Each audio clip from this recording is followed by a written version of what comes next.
Sorry. Good evening, everyone. As Deputy Mayor, I will be presiding the meeting this evening as the Mayor is unwell. I officially declare the agenda briefing forum of the 18th of July 2023 held in the Council chambers at Level 2, 388 Hay Street, Subiaco, open at 5:30 p.m. I welcome councillors, staff, media, councillors also on Zoom, and members of the community. On behalf of the City of Subiaco, I acknowledge the Wadja Noongar people as the traditional custodians of the area. We recognise their cultural connection to the land and waterways of Subiaco and their continuing contribution to our city. We repay our respect to their elders, past and present and emerging, and extend that respect to all Aboriginal and Torres Strait Islander people. Please note that this meeting is being live streamed and recorded. By being present at this meeting, members of the public consent to the possibility that their image and voice may be published online. Okay, moving on to item 2, attendance, apologies and leave of absence.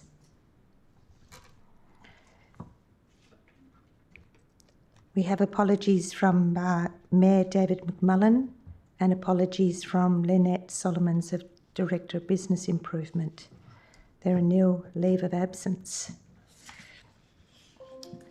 Do we have everybody online yet? Councillor Powell. We don't have Councillor Jennings or Councillor Burns online at this stage. Disclosure of interest. Councillor Kosovich.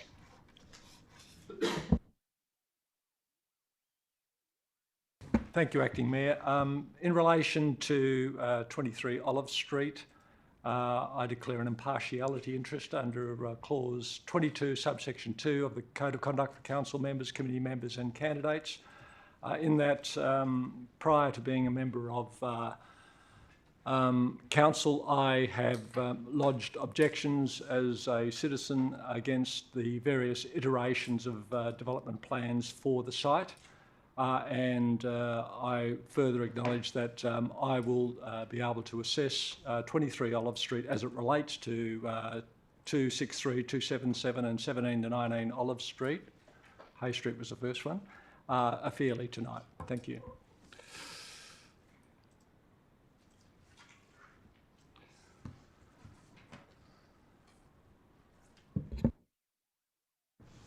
Thank you, Councillor Kosovich. Do we have... Thank you, Councillor Hammersley. Actually, it's not... I just wanted a point of clarification. I may have misheard, but I thought Councillor Kosovich said it was a proximity interest. No? Impartiality. Okay, thank you.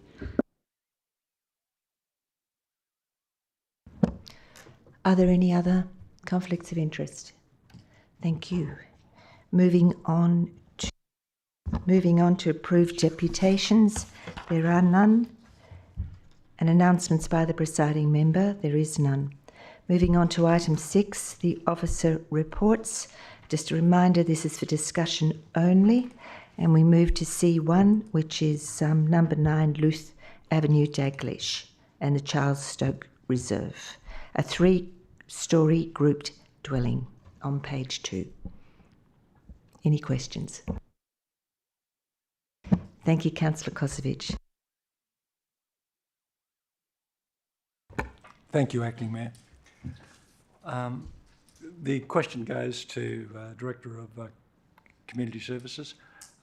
In the attached email to councillors, the residents of 10B Nicholl Street, Daglish, Mr. and Mrs. Brown, claim that 9 Luth Avenue, Daglish, will block their northern solar and accordingly will greatly diminish their quality of life.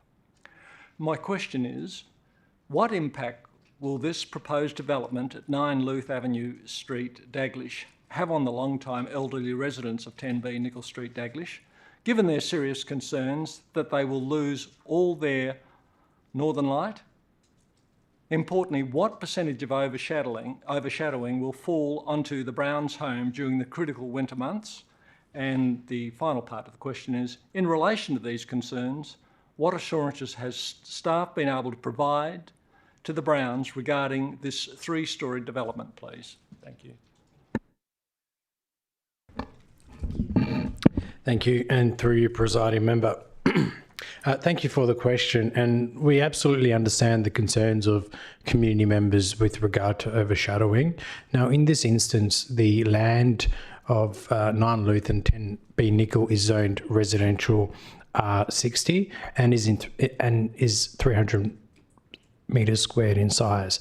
Now, when doing an overshadowing assessment for this land under the R codes, a maximum number of overshadowing for the winter solstice is 50%, and we have assessed the overshadowing to be at 34.5%. So as per the R codes, it actually meets the deemed to comply criteria, and then there's no assessment under the design principles, and an application cannot be refused for overshadowing reasons. So that's why it hasn't been included in the report as a design principle assessment, as it is deemed to comply with the R codes, notwithstanding that sometimes with development there is impact, and we value the views of community members. Thank you, Mr. Petrovsky. It concerns me that these things could be overcome had someone sat down and explained that to the Browns. Obviously, they've got very concerned about this, but yes, if that could have been explained, and maybe they would have more reassurance if they had understood the plan. So I understand too, there's a 50% allowance for overshadowing, but these people clearly didn't have that understanding. Thank you.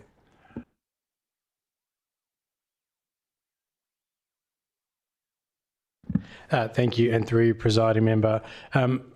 I'm sure as part of the development processes, community members are available to meet with planning officers, but we always take the opportunity, and if community members would like to meet us going forward in the next week, we can take them through the overshadowing and demonstrate how a large part of the courtyard area is not overshadowed, with the majority falling on the roof of the house. Great answer, Alex. Thank you. Yeah, through you, presiding member. Additional to the Luther Avenue DA, I actually wonder about the parking. So I've looked at the plans, and I'm not so good at interpreting car parks, car bays. It looks like it's a 1 car bay per apartment. So I would envisage there'd be additional car space needed on Luther Avenue. So what provision is being made to restrict the amount of parking on Luther Avenue, and what would each resident be entitled to in terms of an additional car bay? I know it should be standard, but there are 5 houses basically together in one spot. Thank you. Thank you, and through you, presiding member. So each of the dwellings proposes or provides for 2 car parking bays per dwelling. Under the R codes, they actually need to provide 1. They are short on the number of visitor bays that are required. That's kind of due to a technicality because they're group dwellings proposed. The actual land tenure proposed by the subdivision, which has been approved, is for 2 green title lots. So that basically means that the visitor parking provisions wouldn't necessarily apply. And I guess for the reasons why we've outlined in the report, the proposals for the shortfall of visitor parking has been supported. Through you, presiding member, this is just a follow-up then. So because the parking around Cliffs Adlia Park is not that clearly marked, would there be consideration given to maybe working out an improved, and maybe that's already part of the new parking plan, but improve that, because I'm sure residents will notice the difference when there's additionally 5 cars parked where, usually there's been space for them to come and walk their dogs. Thank you. Thank you, and through you, presiding member. Yeah, so this deals with the private parking as part of the DA, but parking more wider in the vicinity is considered through James's Directorate Technical Services, and we'll take that feedback on board to understand how it fits in. But there was an engineering assessment done as part of the DA in any event. Thank you, Councillor Powell. Thank you. Your turn for a question. Thank you very much, presiding member, and through you to staff. Sorry if I sound a bit croaky. This is following up on Councillor Kosovich's question. will any of the, are there any solar collectors on any of the neighbouring properties that will lose their solar access through this development? Thank you, and through your presiding member. So the assessment of solar collectors and the impact on those solar collectors only occurs if the development fails to meet the deemed to comply standards. As Director Petrosky pointed out earlier, with his application, this actually meets the relevant deemed to comply criteria, so the assessment against the design principles not necessarily required. So that's why it wasn't done and hasn't been formed part of the assessment. So, but can we be informed when this actually does occur? I mean, if somebody's losing their solar due to a neighbouring development, I think that has quite a fair right for them to raise concerns about it. Thank you, and through you, presiding member, if an assessment was required to be undertaken to look at that, looking at the plans, it's unlikely that any solar collectors would actually be impacted. No, thank you. Look, also, I think this was also assessed, I think, under the forthcoming medium density housing criteria codes. One, was there very much difference between the assessment, sort of under the R codes as they stand at the moment, the residential codes, and the new seriously entertained medium density codes? And two, how do the new density codes relate to tree plantings, and are they sufficient in this development under the seriously entertained code? Thank you, and through you, presiding member. So the city, I guess all local governments are required to assess any application against the medium density code where a design principle assessment is required until it becomes operational in early September. So that is contained within one of the attachments, which is the design principle assessment, where we talk about, we do an assessment against the design principles for volume 1 of the R codes and also the medium density code. So I guess that does set out additional criteria regarding tree planting, but this proposal, I guess, satisfies those requirements. So there, would it meet the medium density as far as tree planting is concerned if it was assessed under that?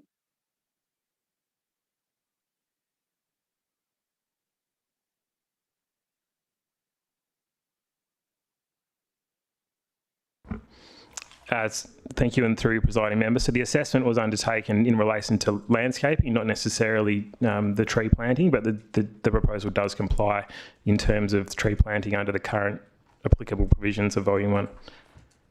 Okay, thank you very much.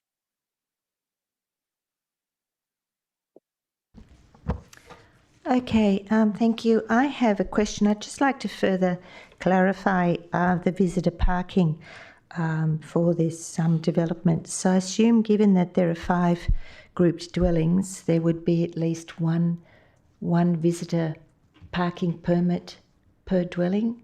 Is that correct?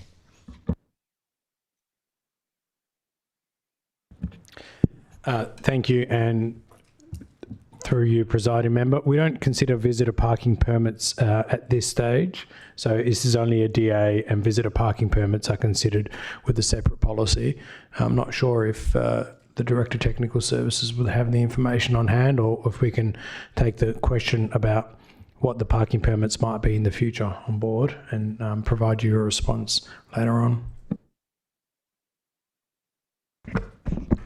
Thank you. Just to further add to Director Petrosky's comments, so my understanding is each dwelling is eligible to apply for a visitor parking permit. Obviously, things will change. One visitor parking permit.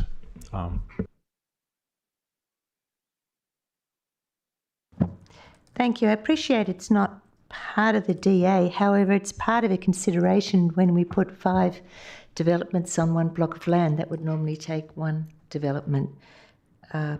So I do have another question, thank you.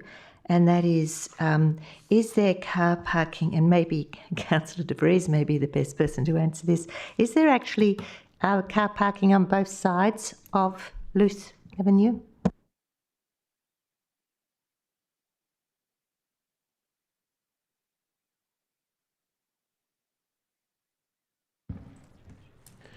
Thank you, and through you, presiding member. Look, it does look like there's car parking on both sides, but again, that's some information we can take on board.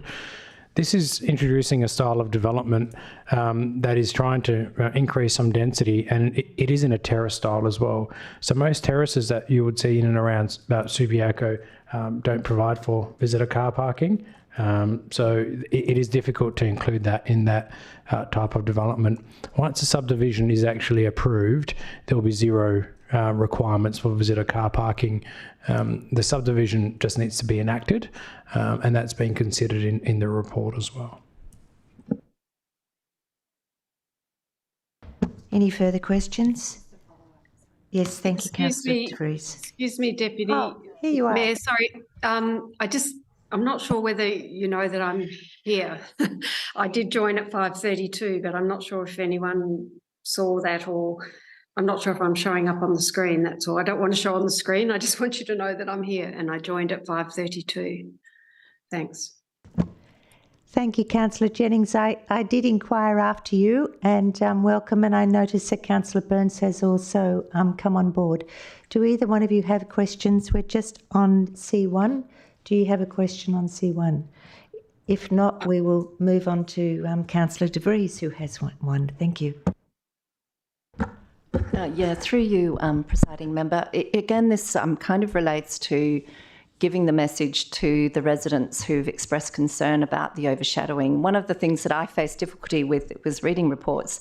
Is it possible that we write a document to produce for the local community who express concern to adequately explain the situation so that it's put in lay terms? Is that possible? I mean, it's just something I'm not aware of, but we have raised that earlier about people not being able to digest the kind of planning documents, and that's just because they're not familiar with it.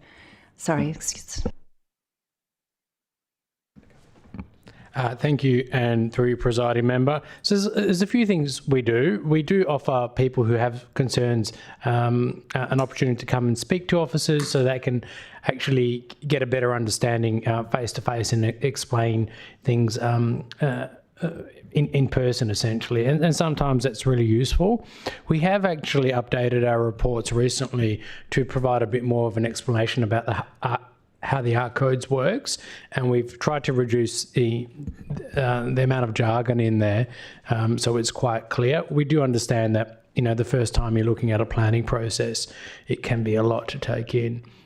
So we continue to improve our reports, and there's a good section in the exec summary about how the art codes works, but we also value residents and people with concerns coming and meeting with planning officers so they can explain it in a one-on-one situation. Yes, thank you, Councillor Hammersley. This is sort of just a follow-up from the previous question.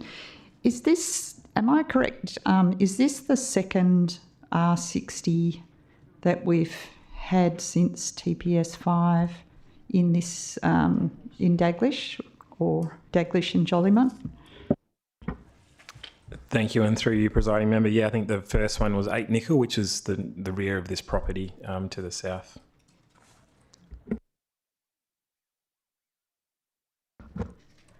Okay, moving on to C2, where we have a draft local planning policy 1.3 on sustainable development. Do I have some questions for this item? It's on page 15. Thank you, Councillor White. Thank you. A couple of basic questions, if I may. Since this is being put forward as a draft, what do you expect of us? And I have this actually for the next item as well, the same question, in terms of, are we approving next week that this goes out for a consultation, but are we also approving the content, that as councillors, we like what it says and we want to hear what the community says? Or is this to what extent is this a form draft that reflects our views compared to just something that's now, not just, but something that the staff have put out that we're asking people to comment on? Because it seems to me there's, as a procedural discussion for next week, if it's a procedural vote, it's essentially saying, yeah, put it out. But if we're saying that in the contents of it, are we happy as a council with its contents as a draft or not, that could be an extremely different debate. So maybe I've got a few more questions, but that's my first. Sorry. Thank you, Councillor White. I believe that the situation is we are saying, or we're not saying, that it is ready to go out for public comment and that it's still open for amendment or whatever. But would the CEO like to, or yeah, Councillor, not Councillor, just demoted you. Certainly an income. Petrosky, thank you. Thank you, and thank you for the question. It's a good question. So when we put reports up, at the moment, this is an officer recommendation, but should this be resolved by council to go out for public advertising, it would be council's document and council's draft local planning policy. So it would need to be happy with the content that's in there. Noting that after advertising, given it is a local document, there are scope for changes. Subject to community feedback as such. So if there are parts of this draft that we're not happy with, we would deal with that as an amendment next week. And if that's the case, I could imagine potentially a number of amendments being put forward. Okay, so probably you don't need to answer that. Everyone's nodding. Sorry. Yeah. Thank you for your question. Look, if there are concerns regarding the policy and there are significant amendments, what we would recommend is that the policy not proceed or the item be removed so that the amendments can be considered to ensure that they serve a proper planning purpose, because that's a requirement in local planning policies as they fit within the framework. So, you know, we generally, sometimes that can be amendments, and this policy will be informed by some of the discussions we had at the workshop last week, so it will be slightly updated. However, if there are significant amendments, it's probably best that the policy doesn't proceed, and we have another workshop with elected members, notwithstanding that the officer recommendation will follow depending on those discussions. Through you, the presiding member, can I just ask for an explanation about the points system? I mean, I understand the points that are allocated. There are values for certain amounts of, you know, certain criteria. How will that? Could you just explain how that actually works in practice? Thank you, and through you, presiding member. So, effectively, for a new single house or a group dwelling, you're required to achieve 100 points, and there's a range of ways you can do that. And equally for significant additions or alterations to an existing house that requires 75 points. So there's 14, criteria, like a shopping list, effectively, of what you can choose. You effectively need only up to 4. So this was prepared in consultation with the city's climate change officer as well. So it has different weightings to different levels of provisions depending on how hard they are to achieve. I guess it's important to note as well that a lot of new houses already incorporate some of these provisions, things like solar, water tanks, etc. So a lot of new houses go a long way of actually meeting these requirements. So this kind of provides some guidance to those who may not necessarily know what would be good from a climate change perspective and sustainability perspective, what they could introduce into their house. Thank you. I'm thinking that one question for me would be there are 14 or 15 points, themes, or whatever you want to call it, criteria. Could you tell us what informed? I mean, I think you've already told us how that was informed. I'm wondering that there seem to be some possible gaps there. I mean, for example, the use of recycled materials. I don't think features here, but could be considered an important aspect of sustainability. And yeah, do you have any, and there's probably others like that. So this is, again, where I don't believe as council we've really had the opportunity to debate this yet. And this is why I'm asking the question earlier about process versus content. It would seem to me that, yeah, I'll leave it there. I've got a couple more. I'll be brief. Yeah, thank you. And through presiding member, that's a really good question. I guess there's probably dozens or hundreds of different elements you could really consider if you drill down to sustainability. I guess in some sense, we don't want to overcomplicate things in the first instance to go out to the community and say, this is what you could look at doing. I mean, there's nothing stopping council from considering additional options or maybe a broader option than what is already listed in there. So really, it's a baseline, and you know, we'd be one of the city would be one of the first local governments to have one of these policies, and this type of approach would probably be the first in Western Australia. But like I said, you could. Yeah, things like reuse of building materials, sometimes that's hard to quantify what that is actually worth. So what we provided for is, I guess, a range of things of known quantities, which is kind of what most people would reasonably expect or associate with typical sustainability. That's not to say that other elements of sustainability don't exist or aren't as worthy.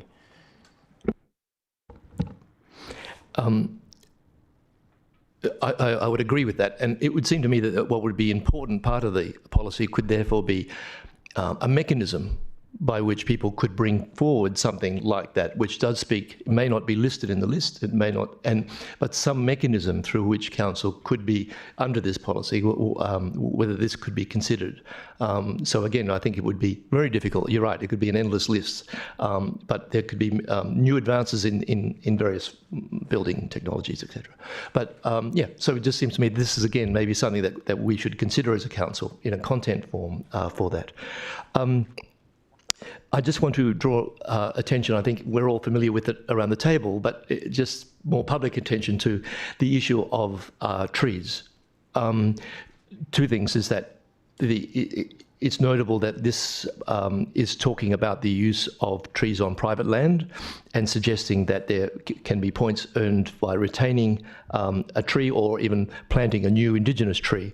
So I think that's an interesting mechanism that I guess will get some airtime next week, but it seems important in terms of us, in terms of a kind of policy statement that we're making around trees on private property of a certain size.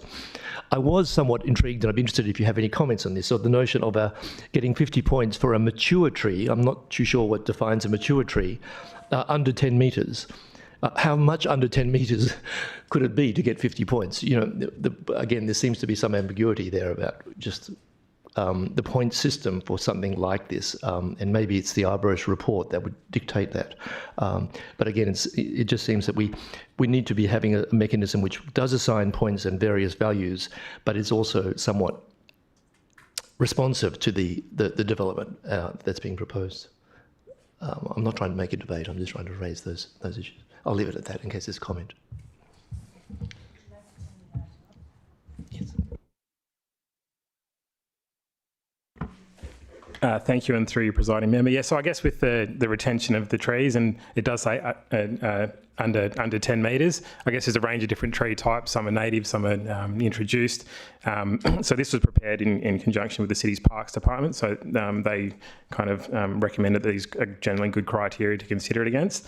But yeah, as you pointed out, Councillor White, the arborist report would be something that would be considered as part of someone's attempt to use that provision to achieve the 50 points.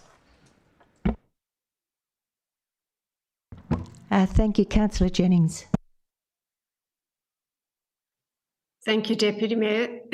Following on from Councillor White's question, I'll ask a similar question, well, a similar idea in a different way. Is it possible to have a catch-all provision in the table of sustainability measures in the draft policy? And I'm asking this question just to bring to light that I did raise this at the last workshop. It's the very question I asked, and I understood staff's response to say, yes, they could do something like that. And I also sent an email this afternoon that repeated the question, and I got the same answer. And thank you to staff for that. So I'm just asking this as a question to, I suppose, to inform Councillor White that it's already been considered his idea of having, taking into account other sustainability measures that are not listed, and as our technology develops and our thinking develops about what sustainable practices, building practices could be, they're having a provision in the policy that can catch other new measures that are not currently in the policy would be probably a good idea, although assigning a points value might be a bit the tricky part. But anyway, I suppose it's a bit of a Dorothy Dixer, but if staff could answer that question for the record, thank you. Thank you, and through you, presiding member. So absolutely, as I discussed, there was a lag time between when this agenda item was made public, and we didn't want to update another report before the OCM or before this agenda briefing. So when this report and policy comes back to council for the OCM, we'll take on board some of the feedback from the workshop we had last night. We'll include the catch-all provision. And the other thing to mention is that this policy is going out for public consultation and advertising. So there might be some really good things mentioned by our community members that we might be able to consider and include in the policy. Policies are living documents, so once a policy is there, it's up to council to revoke it, amend it, and change it as times change as well. So this is what we consider a step in the right direction. It's not the end step, it's just starting our journey with the sustainability measures, and then there is changes that can always continue to occur over time, whether that's in 6 months, 1 year, 2 years and down the track. Thank you, Councillor Powell.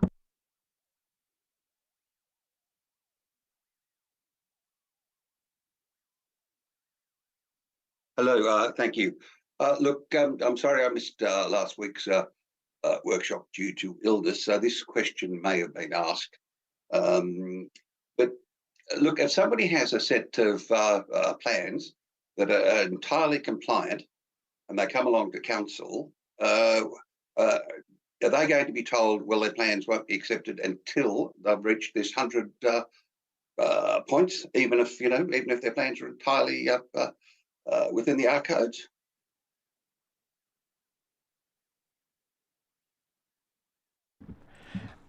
Thank you, and through you, presiding member. So in the decision-making process, there would need to be consideration and due course given to this local planning policy.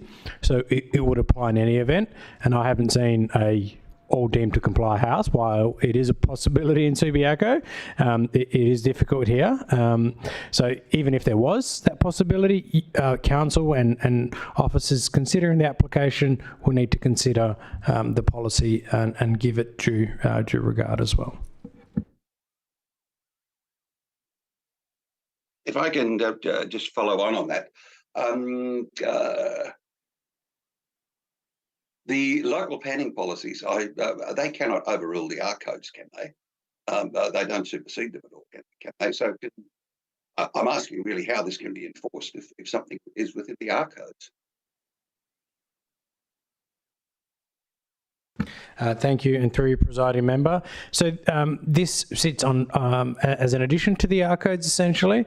Now, we're not seeking to amend or replace any of the provisions of the R codes that we can't do. So that way, like we have a range of local planning policies, this one provides additional advice and guidance, and you will have seen some information provided to you regarding legal advice. Now I won't go into that discussion, but we have considered whether this planning policy will be for a proper planning purpose, and that information is there for elected members to consider as well.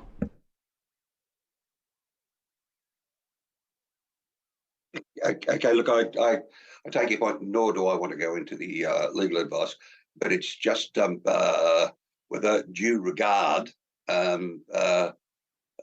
is going to achieve the intent of having people make their buildings more sustainable, because that will be at some cost to them.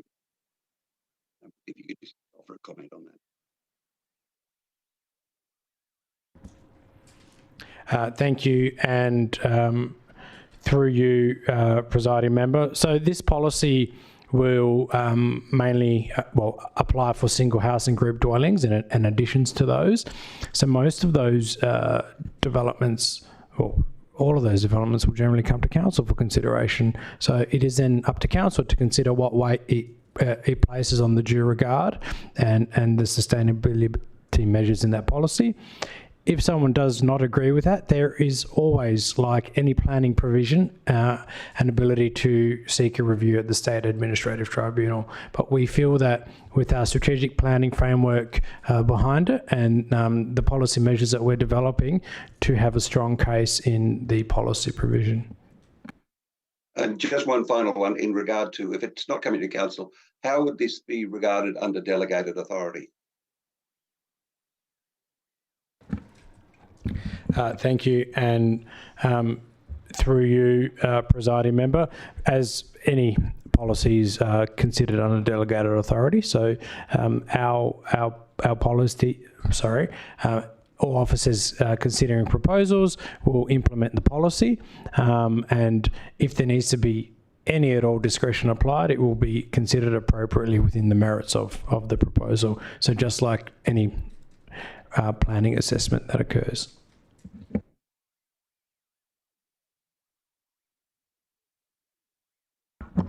Thank you, Councillor Burns. Thank you, presiding member. I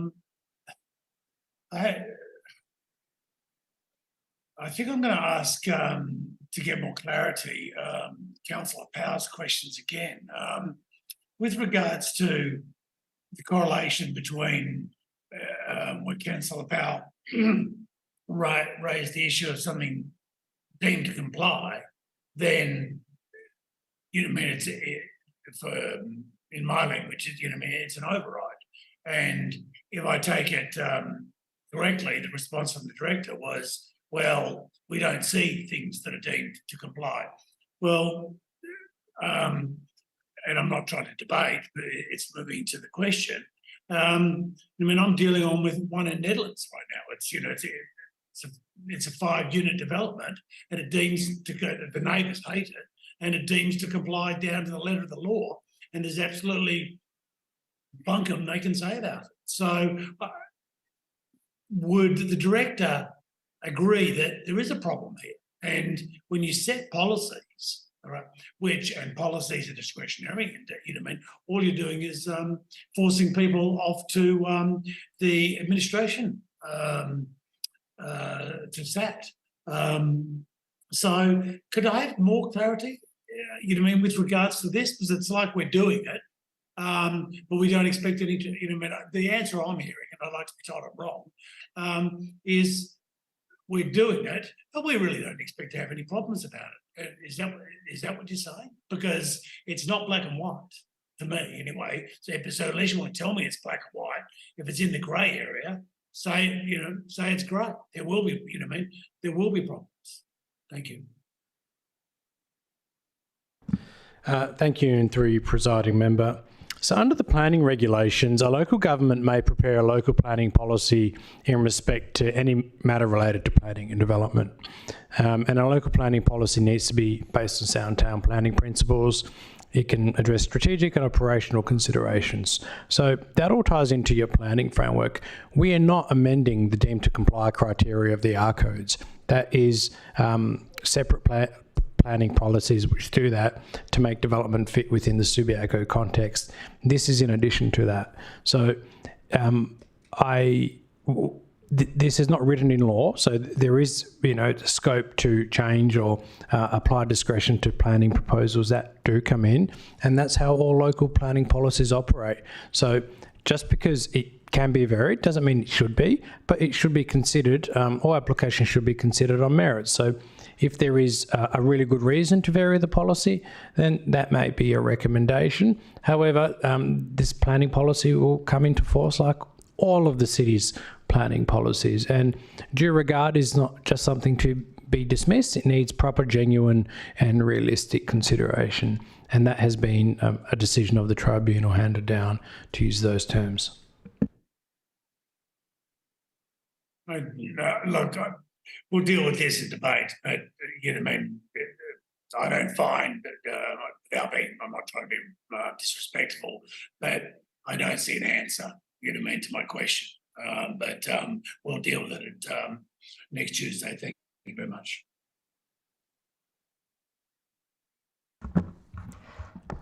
Thank you, Councillor Bergens. Just before I go to Councillor Jennings, which is sort of a second round, is there anybody who... Thank you, Councillor Hemsley. Yeah, I just wanted to pick up on the question that was about exercising of discretion under delegation. So just strikes me that this is a sort of technical assessment and not the sort of thing that might be known in public about whether a house has reached the 100 points or not reached the 100 points. So it's probably just something for the council to think about. But I suppose it would be possible for us to amend our delegations to require decisions about the exercise of discretion under the due regard to actually come back to council, i.e. not leave it to officers. Is that how you would do it? If the council wanted to be, if the council decided we want people to meet these discretionary things and we want to be in control of that, then would you do it in the policy or would you have to amend the discretion, the delegations, sorry, the delegations to make it, we have the delegations that planning assessments can happen and be approved under delegation unless we get 5 complaints and then it comes to us. With this one, I'm just thinking perhaps people wouldn't know to complain because it's a bit under the radar because they don't get pre-information when they're asked to comment on things. So would we deal with this in the policy or would we deal with it in the delegations if council wants to maintain control of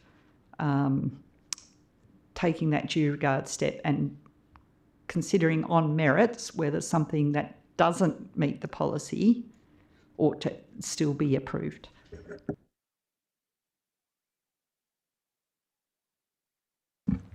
Thank you. And through you, presiding member, what I would say is that when there's a council policy, officers do their utmost to ensure that the policy is followed in any application. So I wouldn't recommend removing or changing the delegation. So the delegations would need to be done separately through the register of delegations. But if we have a policy, we're essentially bound to implement that policy as that's council's wishes. Currently, our delegations relate to the number of objections received, and that relates to community sentiment. So, if you introduce a general delegation, either for this policy only or for all development applications regarding the exercise of discretion, I'd be pretty confident that most planning applications would come to council. So I think there's and I'll go back to you for a clarification. No, so it's really only for those, not for the assessment, but just only for I may have misunderstood, but what I understood was if you don't reach the points on the assessment, it might still be possible to reach approval because you would still have to consider it on its merits. It's got to 80 points, not to 100, but there's reasons for that, and it's unreasonable to impose the policy on the particular development. Therefore, there would be a discretion to exercise, which the staff would normally do under the delegation, unless it was coming to council for another reason. So it's only those things where the staff were minded to approve it under the 100 points. So it would probably be, on your information, a minority of occasions. So I'm just asking, in that instance, And you've answered my question, which was the technical question, would you do it in the delegations or in the policy?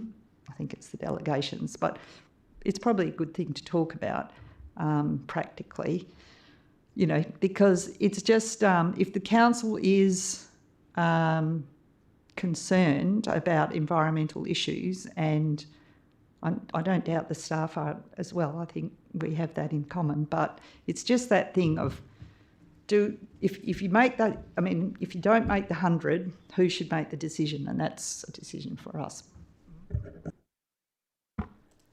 Thank you, and through you, presiding member. So clause 3.6 of the draft proposed policy talks about that there's not any discretion afforded to applicants who do not reach the minimum points required under this policy. So, you know, there has been discussion about including a catch-all clause as well. So that would probably somewhat supplant that. But yeah, I guess that probably answers the question a little bit clearer.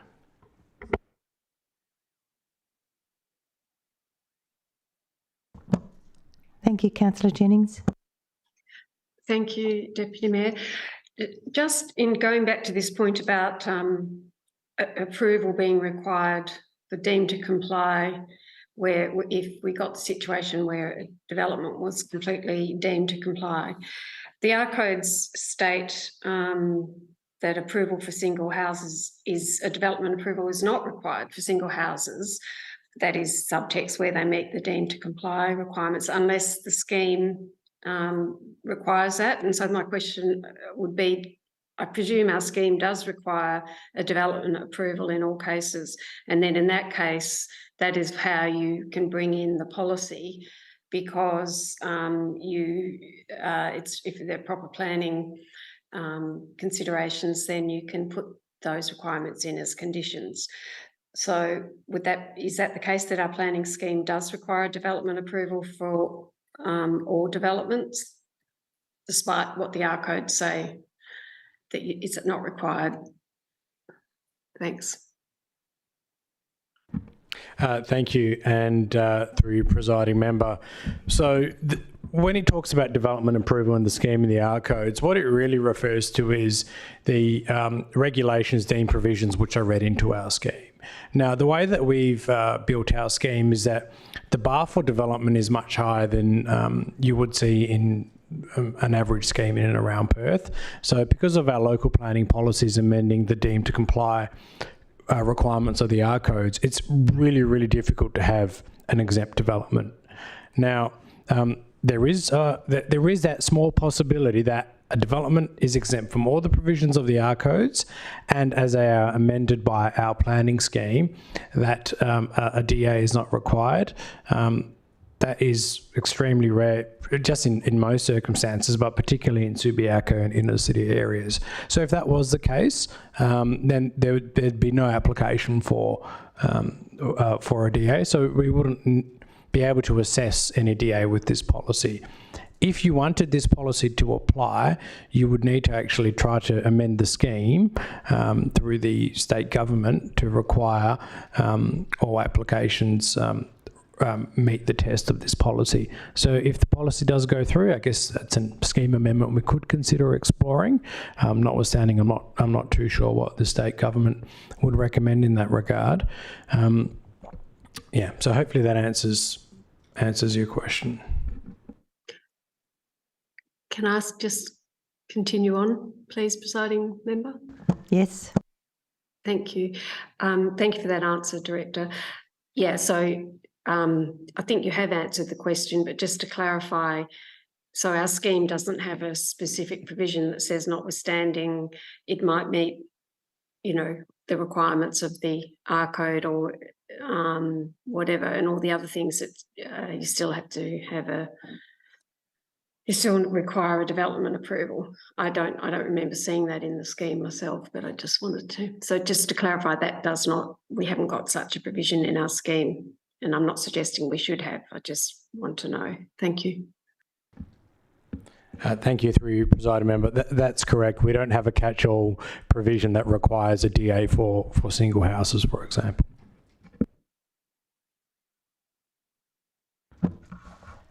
Thank you. Yes, I was at the workshop for this, but I had trouble with the sound, so I missed a lot. So I've got a whole lot of questions about this, which has been covered a little bit tonight, because, I mean, one of them was about reusable, using sustainable building materials, which Councillor White raised, and I just can't see why this cannot be one of the points, and particularly one of the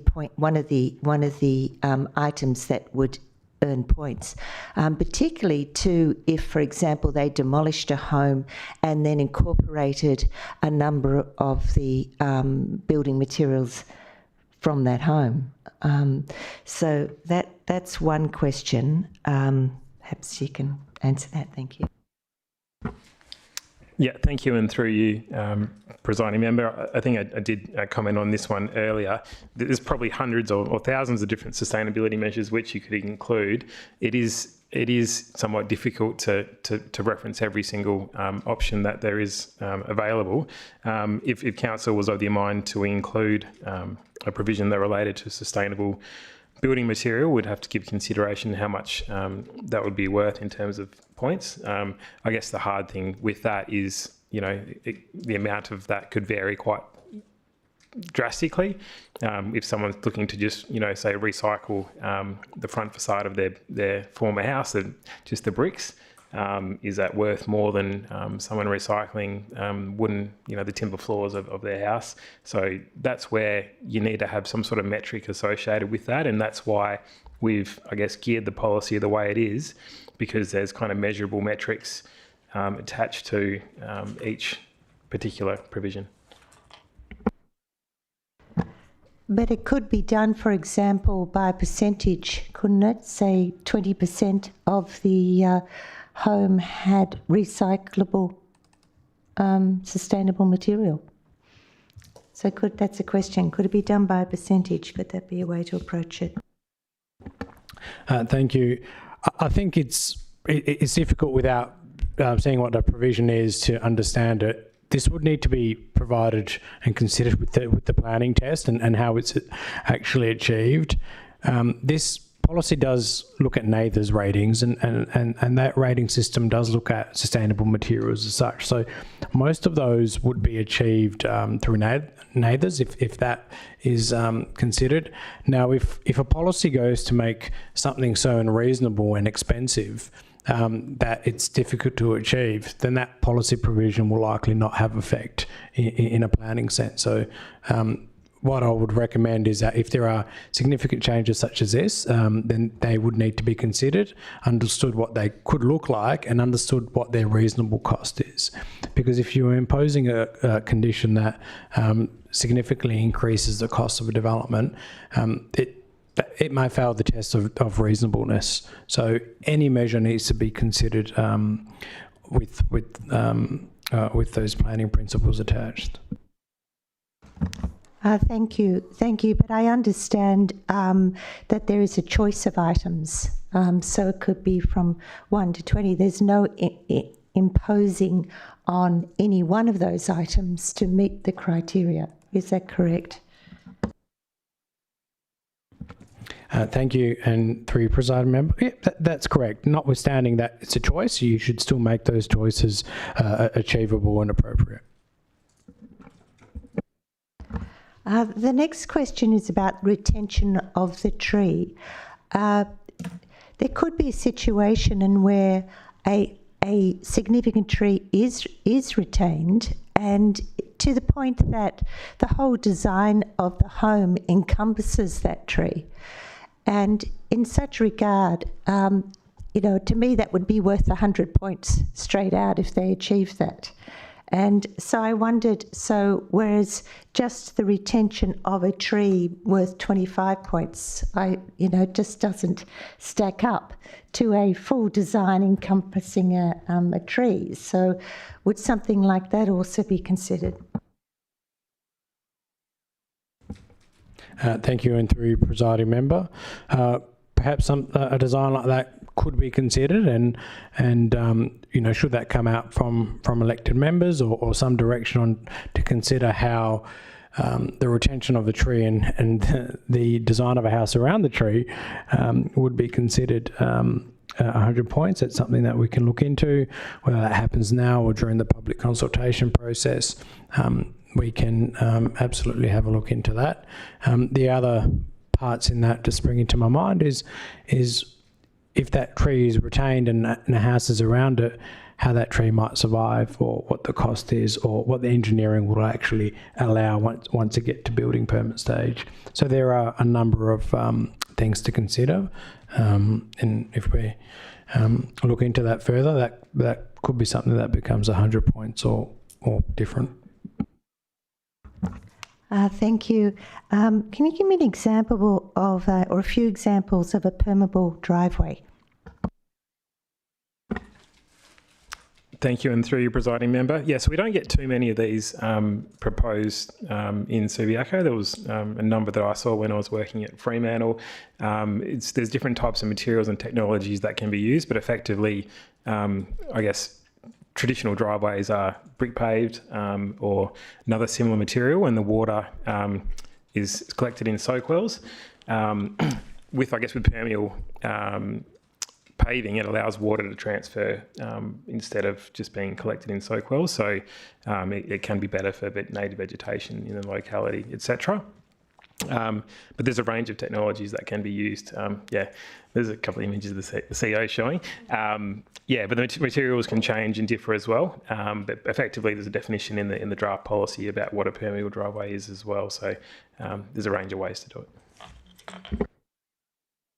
And another question is, which does concern me given I'm in an apartment and have a view of roofs.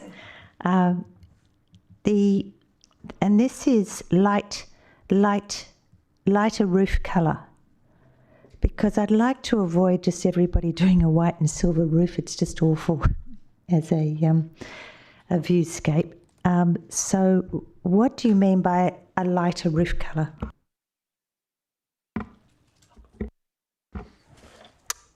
Yes, I think you're referring to item number 4, which is the roof colour to have a solar absorbance value of not more than 0.45. I think that's the query you're relating to.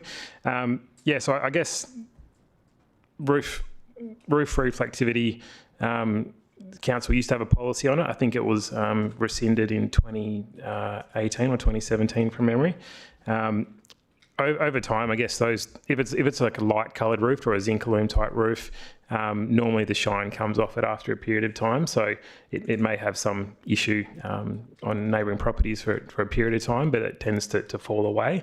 I guess the intent of this is more not necessarily from the impact on the neighbours from reflectivity, but it's also the performance of the house more broadly.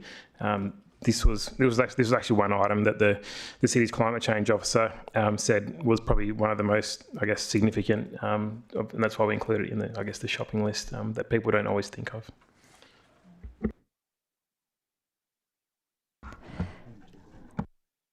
My next question concerns where we have grouped dwellings on a site. Will the dwellings be dealt with as a whole individually? And I suppose an example here, for example, if one of 3 dwellings provides an electric charger, is that sufficient to meet a point score, or do all of them have to provide a electric charger, just as an example? Thank you, and through you, presiding member. So clause 3.2 of the draft policy identifies that the application is meant to be accompanied by the sustainability checklist, and that's to be provided for each dwelling proposed. So if there's 3 dwellings proposed, 3 group dwellings, then 3 separate forms would need to be provided. And I guess that provides some flexibility to the applicant, that each dwelling may have different solutions to achieving a certain outcome. For instance, if there's an existing tree in the rear that is greater than 10 metres and they want to retain that, and that's the only tree on site, then that dwelling associated with that tree would probably look to claim that, and then maybe some other elements, solar panels, etc. So it could vary, but it is for each dwelling.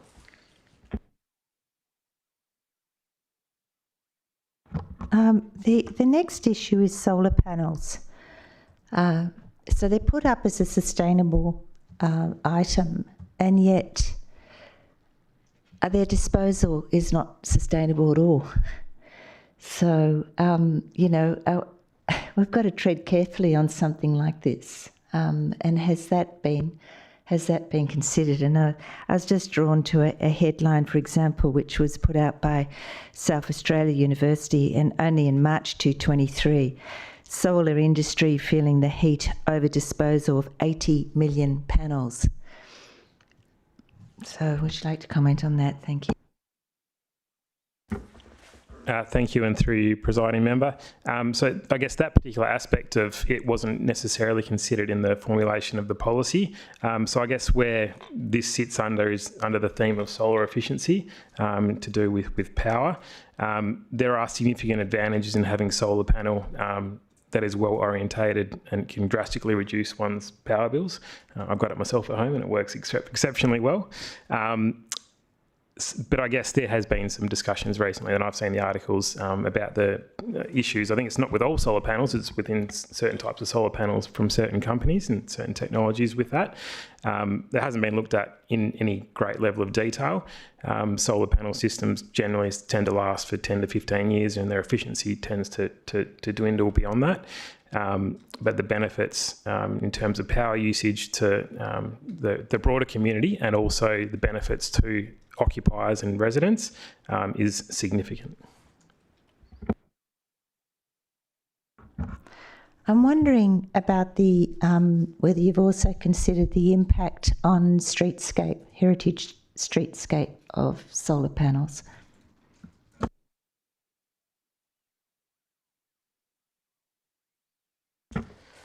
Thank you, and through you, presiding member. Yeah, so in certain circumstances, solar collectors or solar panels do require planning approval if they've got heritage considerations. I guess the difficult thing is that some solar panels work most effectively when they have orientated towards the north. Sometimes that is the street where it presents to, and that's typically when planning approval is required, and then that will look at the impact on I guess the streetscape and the heritage at that particular point in time. But it is difficult. It's a tough balance sometimes, because you do want to have the efficiency, the maximum efficiency for the system, but also in keeping with the heritage significance of the building. Just to add to that, so our local planning policy for residential development in heritage areas says that solar panels visible from the primary street are permitted on north-facing dwellings, as long as the system is mounted in a way that does not require the removal or damage the heritage fabric. So that is actually allowed for in our heritage policies.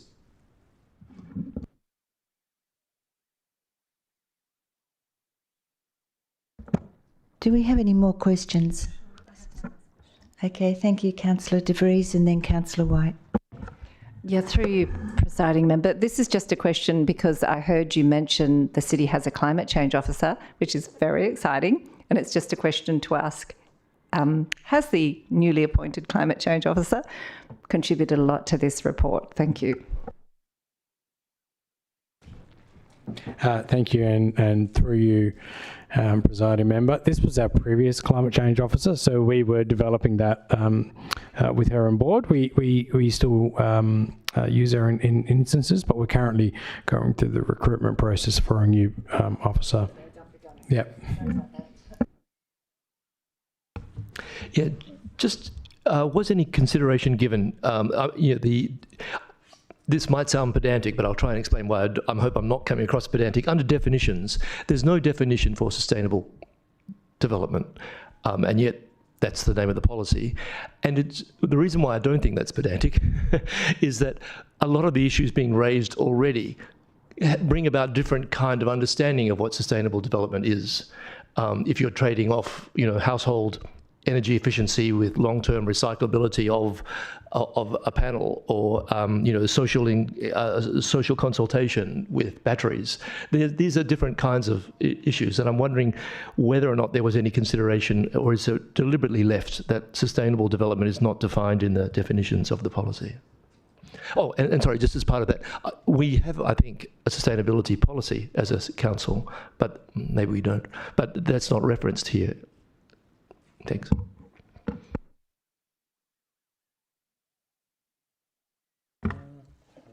Yeah. Thank you, and through you, presiding member. So, whilst there's no definition of sustainable development in the policy, there's a number of objectives on what the policy is seeking to achieve, and I mean, a lot of them do talk about reduction of greenhouse gases, to look at environmental sustainability, but it's certainly something we could look at including. I guess the definition of sustainability can be broad in the sense that it can mean different things to different people at different times. But if there was some consideration or if council wanted to include something, we could look at including that. If I may just briefly say, I think some of the objectives, to be honest, are competing with one another around definitions of sustainability, and that's why I raise it. But I think it would be useful because we are talking about this in a planning context, and therefore I think I think it has a particular application in this context that would be useful for us to define. But yeah, I'll leave it at that. Thank you. Yeah, we can take that on board, and through your presiding member, essentially when consideration is given in a further tribunal process, it really is about what the objectives of the policy are trying to achieve, and that actually ties into what are the objectives of the residential zone in our scheme, and also what does our local planning strategy say. So there could be some merit in having a definition. We'd have to consider that, but we feel that it's covered under our planning framework, but we'll take on board you're thinking about a definition and come back to you on that one.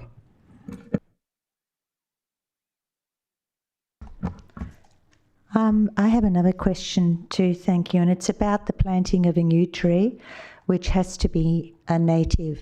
I assume that is because of our policy of planting native trees.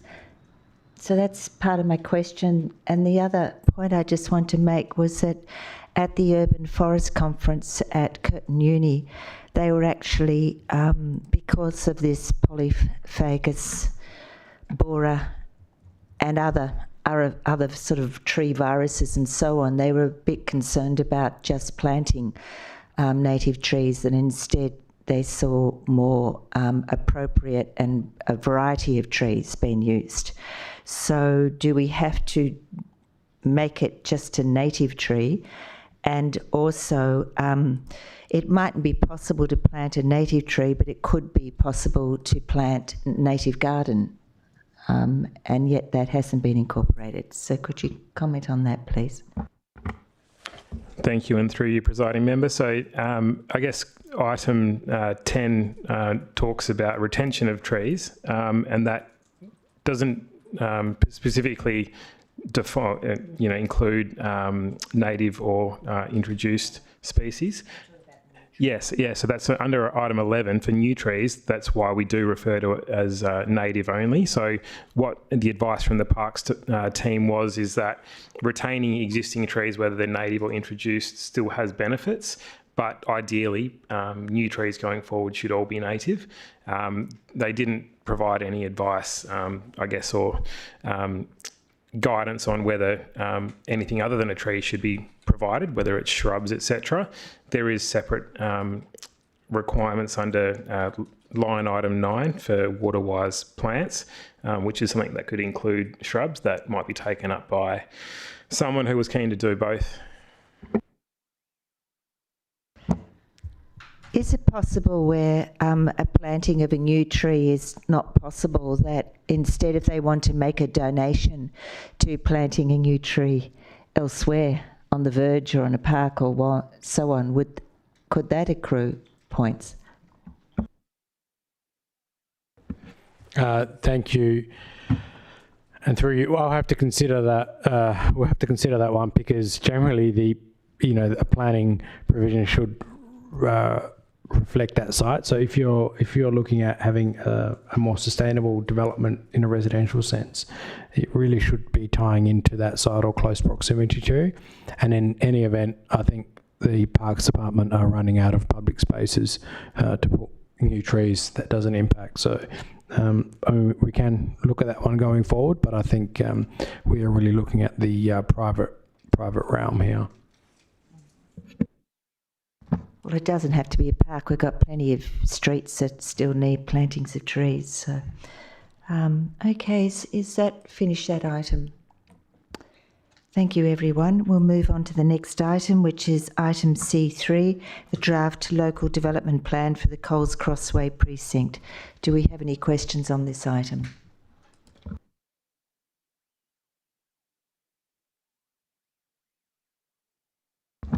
I'm not seeing any hands. Yes, I do. Thank you, Councillor White. Sorry, just to confirm, and I think it's already been answered, but when we vote on this next week, we're voting on this in relation to its content as well as the process. So it's something that we're endorsing as we take it out. Yeah. Okay. Thank you.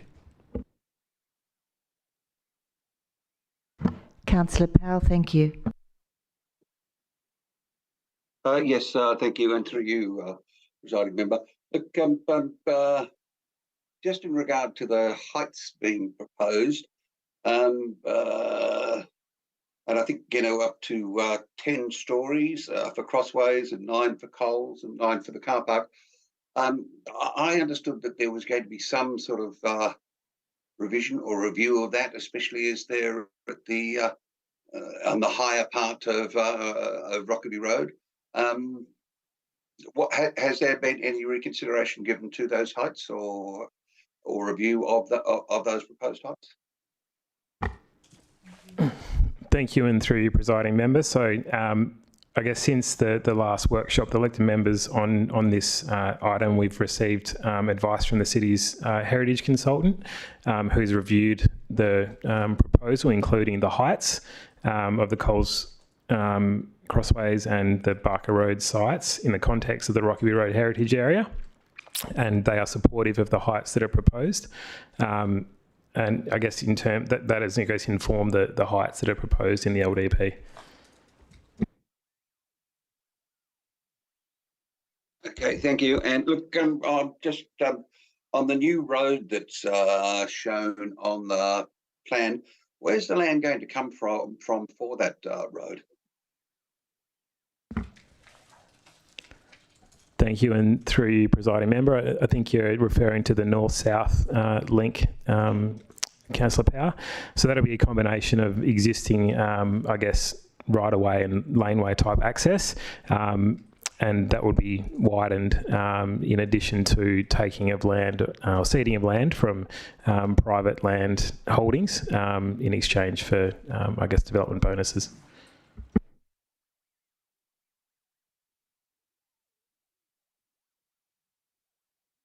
Have you finished? Yes, thank you. Thank you, Councillor Powell.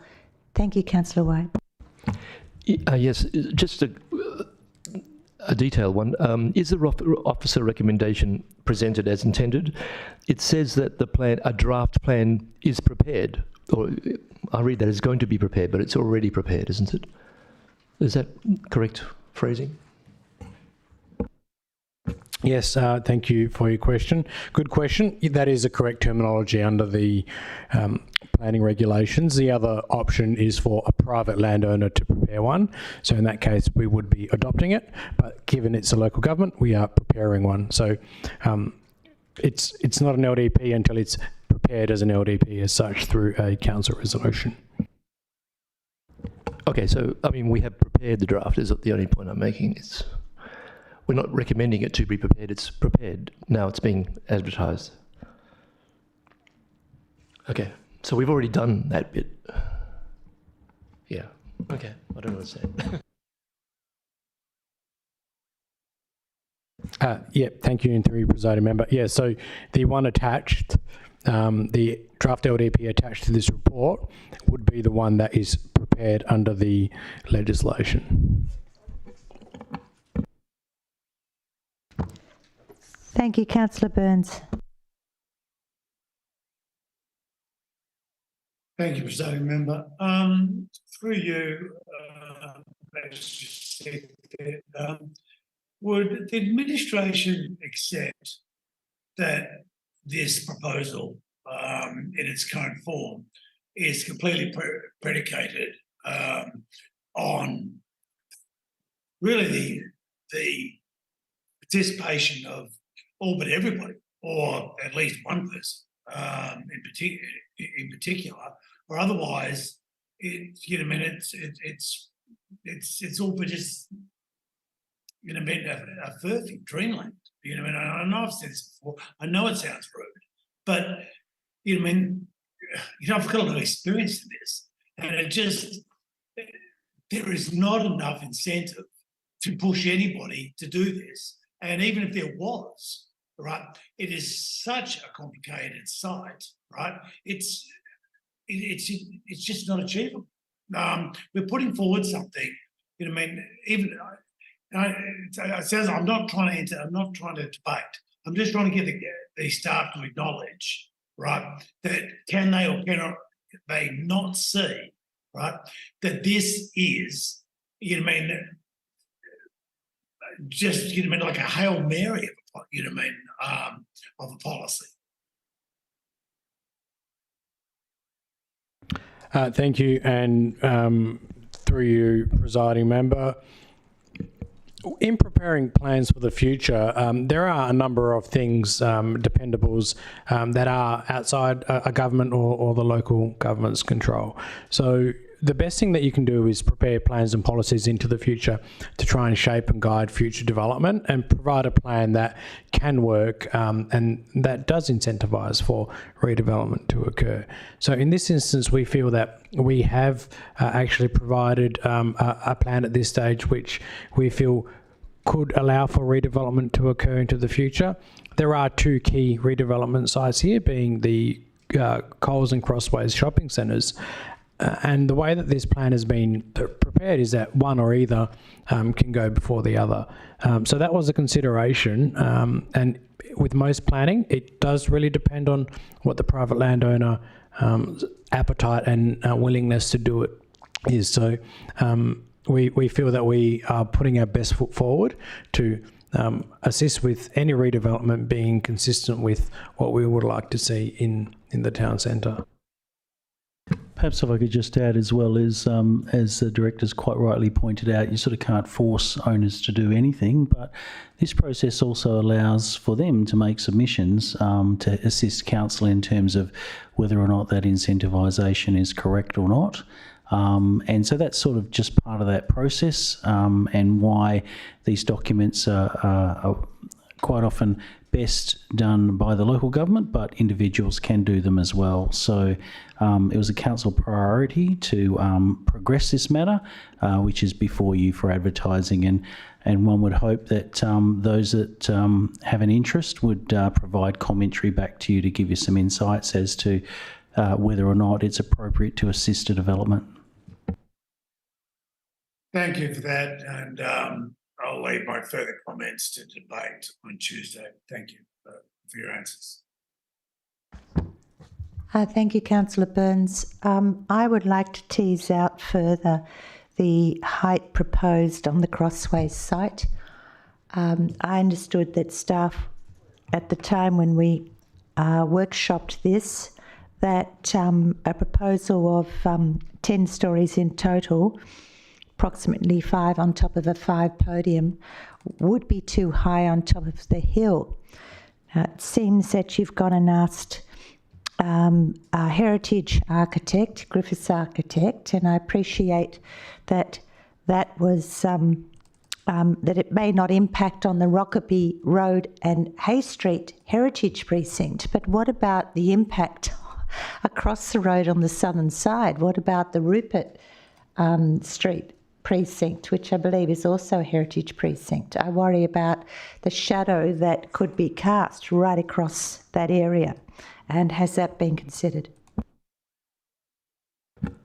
Thank you, and through you, presiding member, absolutely it has been considered. So the proposed height limits are so that the southern side of Bagot Road is not overshadowed. So any development would need to ensure that the shadow is doesn't go over the footpath on the southern side of Bagot Road, and having a 10-storey development would not in any way impact the heritage area on Rupert Street. And am I right in assuming that providing as much as 10 stories is to entice the future owner of Crossways or the current owners to actually develop the site? Is it meant to be seen as an incentive? Thank you, and through you, presiding member. Yeah, so it is a balance, and it's one that we think has been achieved in the draft LDP. So in getting the development concessions through additional building height, what the city is requesting for that particular site is that land is ceded for a road extension, and also for a contribution towards the proposed Green Plaza area. So I guess as a general rule of thumb, with property values, what you can generally find with apartments is that the higher you go up, there's normally more of a premium associated or attached to that. So there is, I guess that's as part of getting that height and being on the location where it is, being on the top of the hill, that would probably make for an attractive proposition for a developer. I worry that we're starting a precedent here because the height under our activity centre plan is 4 stories. Now, we're looking upon it an incentive, but my next question is, would this be considered a landmark site to contain such height? Thank you, and through you, presiding member, I believe this is a landmark site under our planning framework, which is what has also spurred the LDP. The other part of it is I think the activity centre allows for 6 stories. However, that doesn't solve all the other issues in the area regarding road access. So an activity centre plan is quite broad. When you get onto the details of the subject site, then that's where a lot of the design elements come through. Notwithstanding what our planning framework says, without any guiding framework on a particular scale, then it is up to an applicant or proponent to come up with what they would like to see on that scale. So the reason why we prepared this LDP in accordance with Council's resolution is to really guide the future development in there and what Council would like to see, rather than just essentially leaving it open. Thank you. The report actually says that the base height is 4 stories under the SACP and not 6. It worries me too that we offer 10 and they go to 12 or 14. Could be 3 times what? Do you have a comment? 3 times of what is currently under our activity centre plan. Thank you. I think it's, I just beat the manager by 1 second. I think it's a base height of 4 plus 2, so under our activity centre plan. And when new developments come in, if you've got a contemporary planning framework, Council's in the best position to actually shape the development of the land, and it puts you in a really strong position in that regard. Without that framework, it's a little bit easier for applicants to come in and come up with their own, and not saying that's going to be a poor outcome, but it allows for applicants to say, well, this is what we would like to achieve on the site. That may not always resonate with what our planning framework is trying to achieve. Thank you, Deputy Mayor. Just as a follow-up there, just with what the Deputy Mayor was saying, should a proposed development on the Crossways site achieve design excellence, would they not be entitled to a design bonus? And could that bonus not take them 2 stories above the 10-storey limit? I think that's more, where the Deputy Mayor was coming from. Thank you. Thank you, and through you, presiding member. Yeah, so basically with the design excellence, that would have to be achieved with the tier 1 heights that are proposed, which is up to 10 stories. There is scope for additional building height beyond that, but it is quite tightly controlled in terms of additional shadow cast. Has to be no more than what the 10-storey building would do, and it also have to be supported by a positive heritage impact statement, which again goes to the fact, as I mentioned before, that the LDP as it's been drafted has been reviewed by the city's heritage consultant, and if someone was to go above that height, they would have to get additional heritage support and also not overshadow Bagot Road any more than a 10-storey development, and also need to achieve design excellence. So thank you. So that's probable but not likely.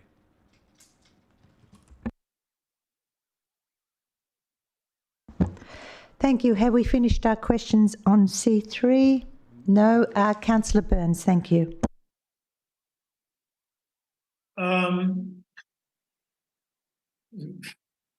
Perhaps not a question, but a point of clarity. Just for everybody's understanding that there's no affair with these matters, there really are no buildings between 9 and 13 stories. So talking about Councillor Kosovich's point about the fear of people attempting design excellence, or what happened at Subiaco 1 by offering something to the public and getting a 50% bonus. And the reason nothing's built between 9 and 13 is after 9 you have to pressurise elevators, and pressurising your elevators is not cost effective.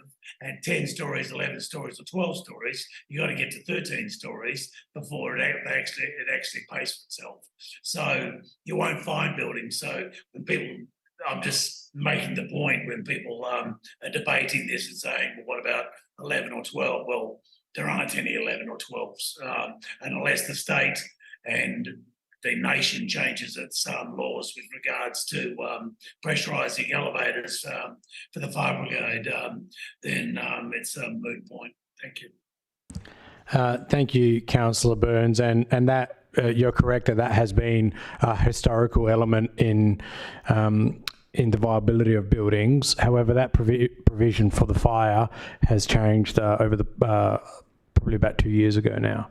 So the National Construction Code has been updated, and that was, I think, in response to a terrible incident overseas. So that provision, I believe, now applies over 3 stories.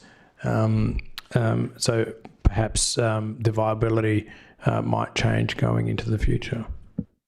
Thank you for that, Director. Could you send me a copy of that? Yes. Thank you very much. Thank you, councillors. If we have finished that line of questioning, we will move on to C4, the tender for the Parker Library Extension Restoration Project on page 38.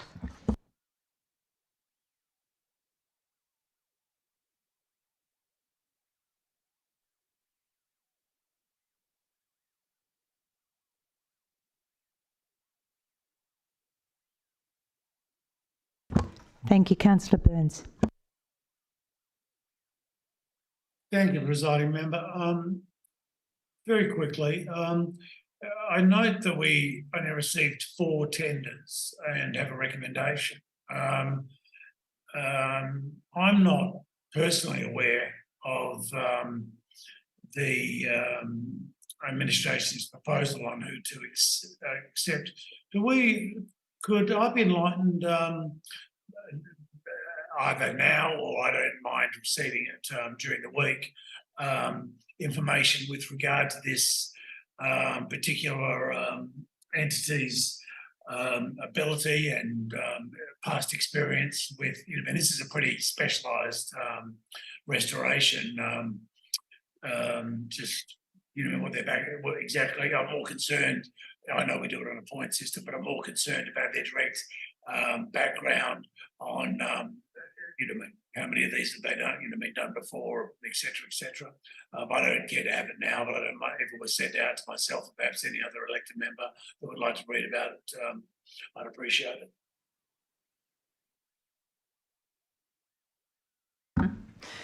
Through you, presiding member, yes, we can certainly arrange for that.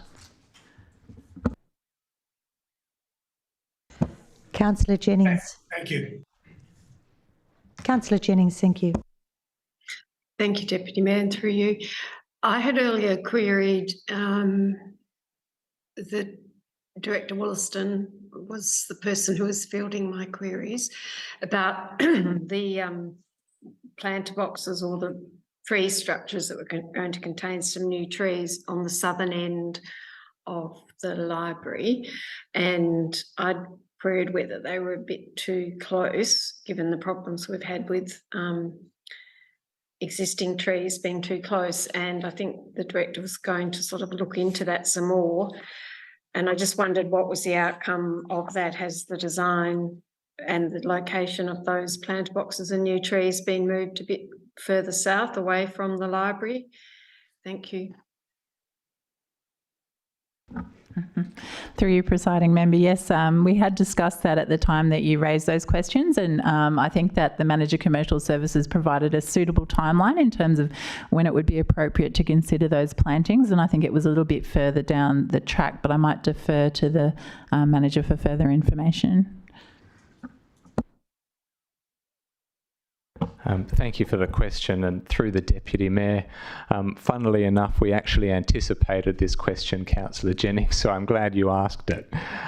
So UDLA is the landscape architect subcontracted for the project, and one of the challenges for them was to select a native tree species that didn't have an invasive root system, and containing that root system in a planter box on that south side of the library.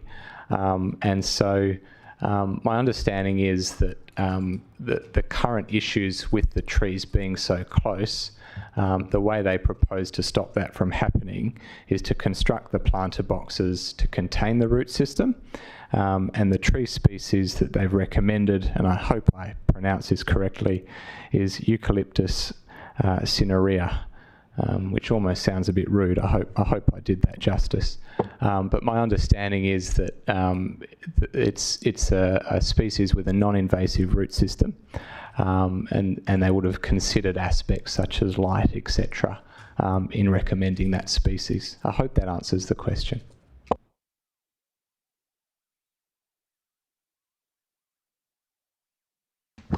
It looks like it has. Thank you, Manager. No, we have another question. Thank you. Yeah, sorry about that. I think I turned off my hand. Thank you for that answer. Yeah, the point was, I guess, in all those queries, I didn't understand why we were going back to a planter box situation when possibly the trees just could be located further away without having to risk this root problem in the future, even though if we select varieties or species of trees that should not have or typically don't have invasive or big root systems. But, what was it? Was any consideration actually given to moving the planter boxes and I guess what's the genesis of even having those planter boxes? Because it just doesn't seem like a great idea, and possibly unnecessary when some new trees could be located further away without having to have the planter boxes. So I guess that's the question: why are we even having planter boxes in those locations if there are alternative locations further south that we could put a few trees? So it seems. Thanks. Thank you. Through the Deputy Mayor, I believe consideration was given to the location of the trees and where they should be planted. So just speaking with my colleague, the project manager, the intention is to have a drainage strip around the base of the building. So one of the problems at the moment we have is with rising damp. And because of the way the natural ground level has been raised around the building, that's retaining water, and that's contributing to issues such as mould, etc., with the building. And so part of the solution from the architects is to have this drainage strip around the base, and then the planter boxes will be set back from that to contain the root system. And so I don't believe they have any concerns about the roots from the trees affecting the foundations of the building, which is the issue that they're having at the moment. I could also refer you to, I think it's page 39 of the drawings, which provides a schematic for where those planter boxes are going. And I think, you know, part of the design intent there as well was those planter boxes would, you know, also provide a place for people to sit and relax and have their lunch and things like that. Thank you. Can I continue, Deputy Mayor? Yes, sure. Thank you. Thank you, Manager. Okay, so that's a bit of an explanation. If they're going to serve a dual purpose, the planter boxes for seating, but I guess it doesn't explain why it just, you know, why we're having them in that location, you know, when they could be moved further south. There might have been other constraints, but I guess, and if that can't be answered, and if that information could be obtained without too much trouble, it's like, why are we actually having those planter boxes? And I also seem to recall that the original recommendation from Griffiths Architects was not to have any such kind of structure. And that was, you know, early-ish on in the design process. But anyway, so what I'm requesting is, can I have, you know, a proper justification for why those planter boxes are in that location and why they can't be moved further south away from the library? And then we, you know, whether we even need to have those, I suppose if they're going to be seating, then that explains why, but we could still have seating but not contain trees in planter boxes, which doesn't seem like the ideal solution. Okay, thank you. Do we have a further comment on that, or can you provide, will you be able to provide that? Thank you. Yeah, certainly. Through the Deputy Mayor, I can certainly appreciate the angle you're coming at this from, Councillor Jennings, and I'm probably not the best person to speak to the design intent, so very happy to take that offline. We'll get some comments from the architect and come back to you. Thank you, Councillor De Vries. This is on a slightly different tack, through you, Deputy Mayor, just regarding the holiday program and the relocation during the temporary period when staff are relocated, and the suggestion that it goes to the former council chambers. Obviously, there's space there for staff and for some books. Two questions is, will the community still have access to do any borrowing, or will that be a sort of offline for a while? And will the holiday program still be able to run somewhere? Thank you. Through the Deputy Mayor, great question, and the answer is yes. We're still expecting to facilitate as far as normal operations as we can. I'm not sure if my colleague, the Director, would like to provide any further comments, but that's certainly the intention, and I think the old council chambers is probably the best space to do that. Thank you, and through you, presiding member, yes, there'd still be public access as required. I mean, it'll be changed a little bit, but it will be adapted to suit. Thank you, Councillor Hammersley. Thank you. Yeah, this is a bit of a technical question, and it really applies to Resolution 1 in C4 and also the resolution in C5.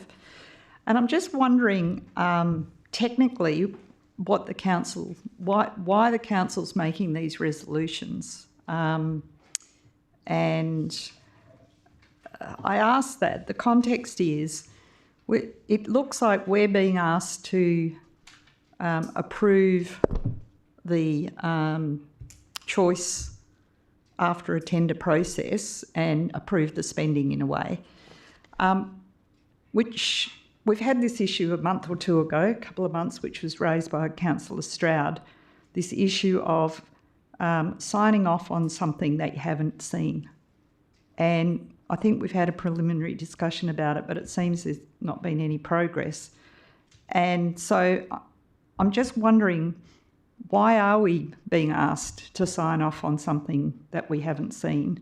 And is it, or is there a sort, maybe I missed, maybe these documents have been put somewhere and I've missed it, so that could be the answer. So just let me know.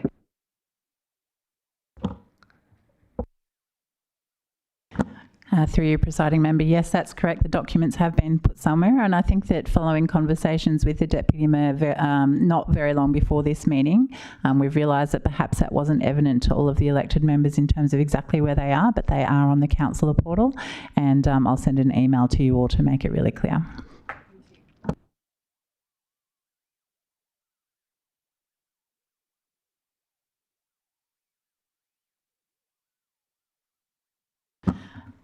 Through you, presiding member, also in terms of the reason why we're putting it to you to adopt, approve it is because it's a council delegation to approve an expenditure of that size.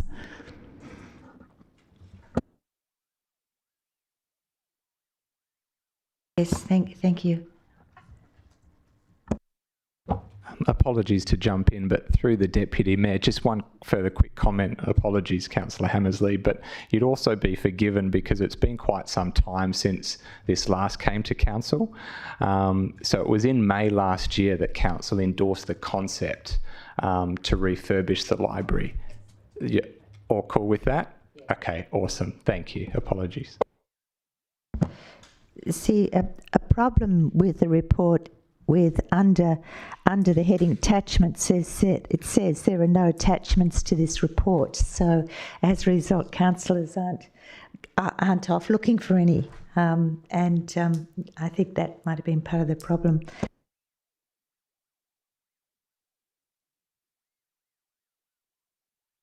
I have a question, thank you, and it concerns the financial, under the financial heading. Now, I understand that the original estimate was 1.5 million, and I appreciate that was an estimate of some time ago, and we've moved on from that estimate.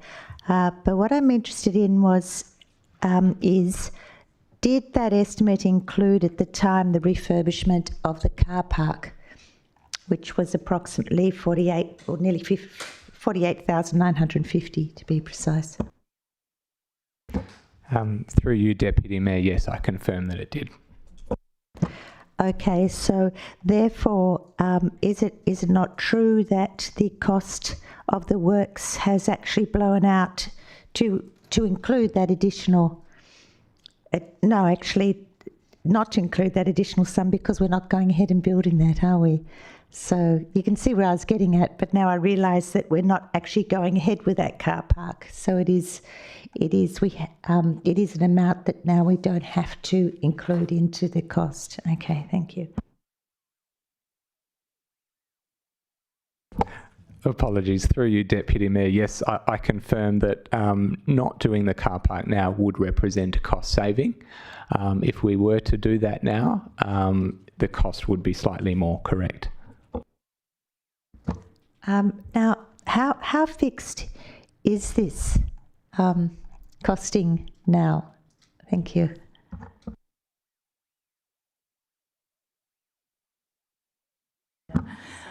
Okay.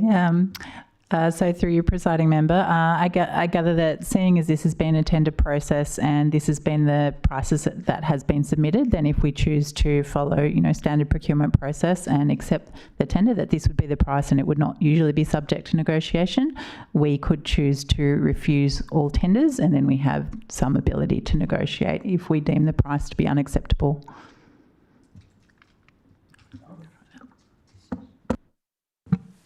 There is a word which escapes me right now, but the only way that this, if council adopted this, would be if there was Joel, you'll probably remember the words, under the Australian standards, if there's something untoward that was not known at the time, and I can't remember what that terminology is, but it would only be if that were the case that then that would form that deemed that you'd need to make good. Generally, it does happen at times with heritage buildings. Do you know the word? Through the Deputy Mayor, I think we're on the same page, and I think the suggestion might be that when is a fixed price building contract ever a fixed price building contract? No? Is the word unforeseen that you're looking for? Okay, all right, sorry, not on the same page. Take it on notice. Any further questions on this item? Okay, thank you, councillors. We'll move on to item C5, which is a tender pay-by-phone parking system provider on page 45. Do we have any questions for this item? Thank you, Councillor White. Just one, stemming from the background, if you don't mind. I was particularly interested to see the breakdown of payments for parking by coin, by credit card, and by phone transactions. Can you give me a sense of what the transaction or administration cost is for those three modes?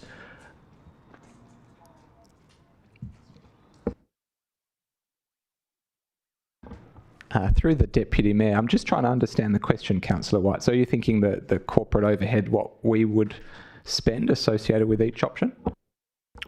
Well, if you're collecting $100 in parking, how much does that cost if you're collecting it via phone transaction? How much does it cost if you're collecting it by credit card? And how much does it cost if you're collecting it by cash?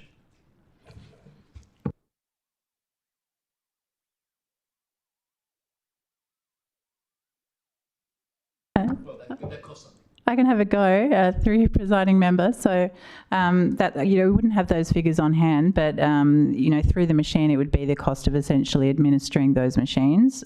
Through credit card, we're usually charged a merchant transaction fee with every card transaction.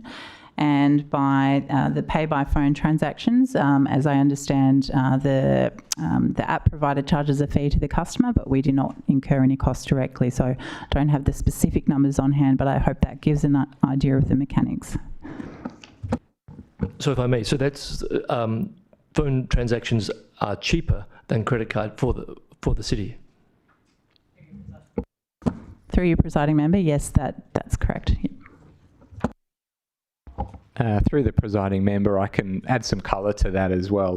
Coin collection is certainly the most expensive, as you'd expect. We have to pay, the equivalent of an armoured service to go and collect the coins, and then there's manual work associated with banking, etc. So we're pleased to see coin payments come down, and most of our machines now are coinless. Credit card, I think the merchant fee is about 0.8% on average per transaction.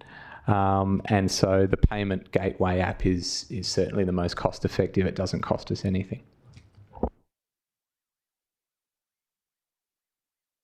I have a question, thank you, and it's also a financial one, and it was the charge rate by the actual tenderer.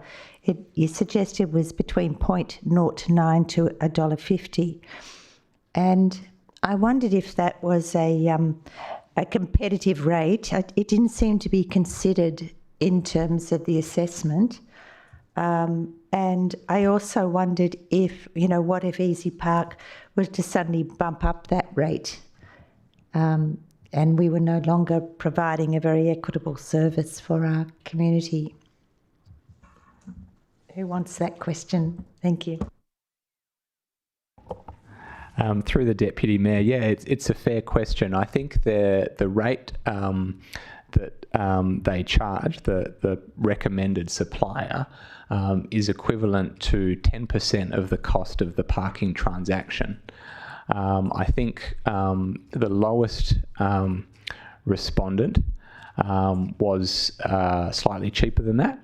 But the reason this particular respondent is the recommended respondent came down to their user interface and their customer experience that's been really well received by our parking customers. And so, the price differential we felt was small and outweighed by these other qualitative factors. Does that answer your question?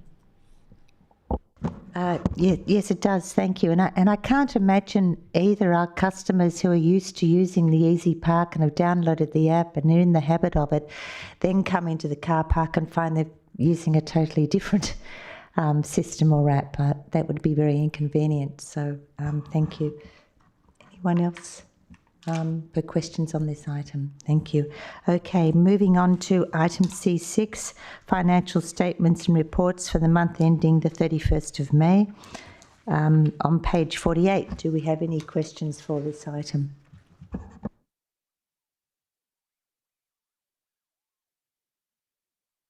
Okay, no, then we will close the meeting. Thank you.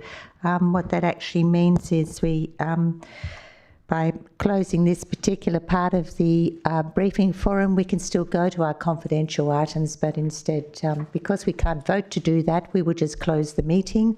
It will no longer be open to the public, and then we would deal with the confidential items if council is interested in doing so.